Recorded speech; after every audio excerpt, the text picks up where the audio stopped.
Okay guys, so we've got to talk about something that's quite important really. And that is, what are you doing on your break? If you're at work, right? And this could be for any kind of work, but I think for most of us, I think this applies most for hospitality jobs. It applies somewhat, what I'm saying, applies also to office jobs, so 9 to 5 jobs, but I think mainly what we're going to be talking about in this video is your break on a hospitality job. How should you spend it? And there's a reason why it's specifically I'm talking about a hospitality job, and that is because I think 9 to 5 jobs, they're a little bit different. It's a slightly different setup. You're a little bit more, it's a little bit more high pressure, and time goes a bit quicker on 9 to 5.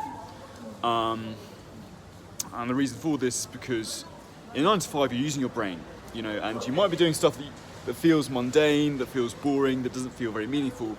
But if you're lucky and you're working 9 to 5, the stuff you'll be doing, it will occupy your mind. You will find stuff to do, and there are lots of other problems with that. It's more stressful. It's more, it's more stressful, and it requires more of you. But this is not the case with the hospitality job, right? The thing with the hospitality job is you are literally just, you're not using your brain at all in a hospitality job, really. Or in like a retail job or something like that. It's sort of like a, shift-based work.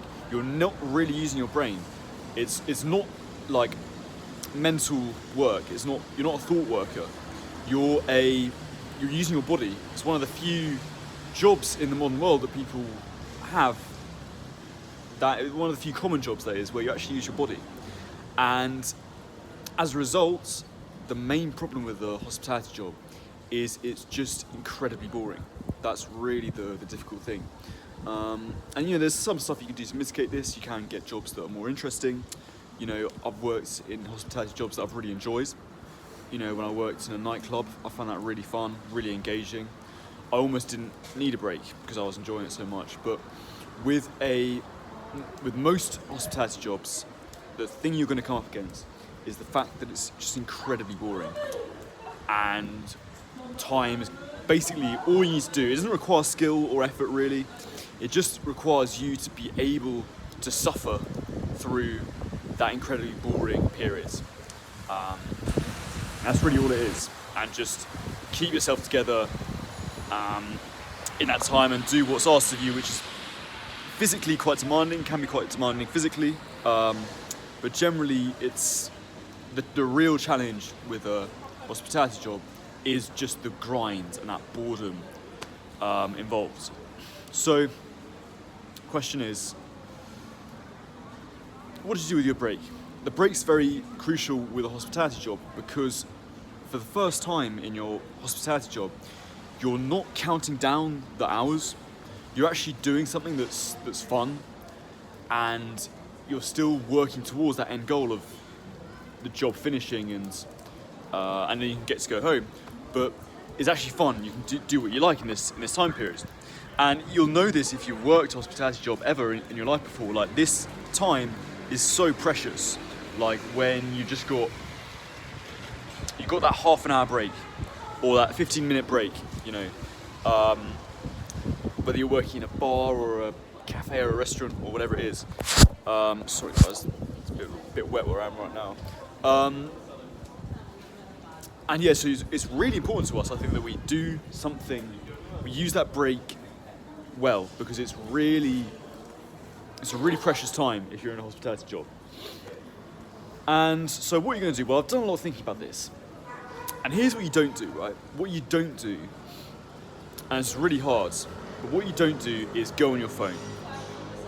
And there's 2 reasons for this. One is it's not actually that enjoyable. And everyone knows this, a lot of the time we actually waste on our phones that we're worried about. I think part of the reason why we're so annoyed at ourselves for wasting times on our phones and stuff like that is because it genuinely isn't that enjoyable. Like, and apps know this, right? Like Instagram and TikTok and whatever, they know how our pattern-seeking behaviour is and whatever. And you know, often you'll just be on your phone and you're not seeing anything that you enjoy or is interesting that you can take away. You're just scrolling aimlessly, and Instagram knows that, so it's just going to keep giving you stuff that is just going to keep you on their app, but it's not enough to actually satisfy you and give you interesting stuff. So that's the first thing, is it's not fun to scroll on social media, really. And the second thing is it weakens you. So this is the other thing. If you go, like I've just said, the hospitality job is extremely boring and very monotonous. And basically what you want to do to get through it is you want to be able to ride through that boredom. And if you spend half an hour on TikTok or on Instagram and then go back onto the shop floor or back onto the bar where you're working or back onto the cafe, back onto the till, you know, well done, mate. You just made your life so much more difficult, because now you're doing something extremely monotonous and boring. But not only that, your brain's just been stimulated really hard, and so it's even more boring for you. The time's going to go even slower, and yeah, so that's no good either. Really, you don't want to do that. So those are two reasons why you don't go on your phone. Okay, so what do you do instead? Well, basically, what you want to do really is you want to recognise that with your break, you don't want to put yourself in a rest and recover situation, really, which is what you're doing when you're going on your phone, because realistically, it's not actually what you need. Because you're not actually, it's not an appropriate situation in a monotonous hospitality job. You don't really need to rest and recover. This is something that I've realised. Because it's boring and because it's not engaging you. You know, if you're working some really high-level job where it's really stressful and it's really intense or whatever, then you just go into a kind of rest and recover situation. But for a hospitality job, you don't need to. You don't need to rest and recover. What you need to do, though, is to put your brain in a higher frequency state. And it sounds a bit woo science or whatever, but I'll just break it down for you guys. So you want to put yourself in a sort of higher state where you've got high energy, because that's basically it. Because if you get to a point with a hospitality job where you have lots of energy, then it's not too bad. So that's basically what you want to do in your break, is you want to foster high energy. You want to do some kind of high energy activity. And there's a variety of things you can do. One thing is do something that's genuinely productive for you. For example, you know, let's say you're a YouTuber, make a YouTube video, which is what I'm doing right now. You know, I'm on a break at a hospitality job right now, so I want to do something productive and engaging and something that's going to raise my frequency. So I'm making a YouTube video. You could meditate.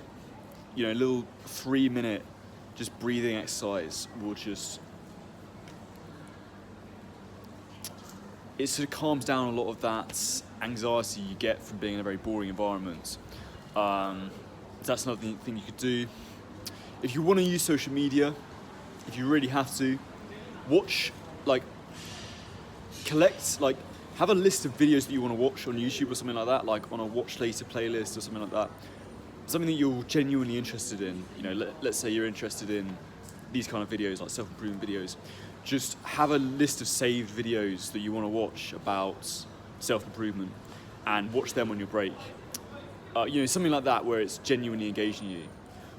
Another thing you can do if you want to be really extreme is some kind of exercise. You know, jump down on the floor and just do 5 push-ups, hold a plank for 1 minute, do some stretching, something like that. You just want to get your body and your brain into like a higher frequency. And then when you walk, because that's really what it is, the break itself, it doesn't matter. You know, you just accept that you're not really going to enjoy the break, at least in the way that you want to, you know. But what you want to do in the break is set yourself up so that when you go back to work, you're performing well and you're enjoying it and it's not so boring. That's really what the break's for. It's to make sure that the rest of the shift is fine. And that's the only time you really get the chance to do that, is on your break. So that's what I recommend doing, guys. Do stuff that raises your frequency, So when you get back on the shop floor or whatever it is, you're actually like gassed, you're actually ready. Another thing you can do is journal. One thing I do sometimes is I just journal my goals. So I've got a list of goals on my phone, on my notes app, and I'll just write down like what I want to get done each month. What's like an ideal scenario for this month or next month. Journal your heaven and hell. You know, what is your heaven in like 6 months' time? What's your hell in 6 months' time? And boy, that motivates you, especially if you're working somewhere where you genuinely need the money for something. If you journal like your heaven and your hell and then go back into work, you won't have a problem with boredom anymore. It will be much better when you get back because you'll just be motivated. You'll just remember why you're there. So yeah, that's what I recommend you guys do. And yeah, thanks for watching, guys, as always. If you're interested in getting some coaching or anything like that, click the top link in the description. I'm doing some coaching at the moment. Book a call with me and I can help you work towards your goals, stuff like that. And apart from that, see you in the next one, guys.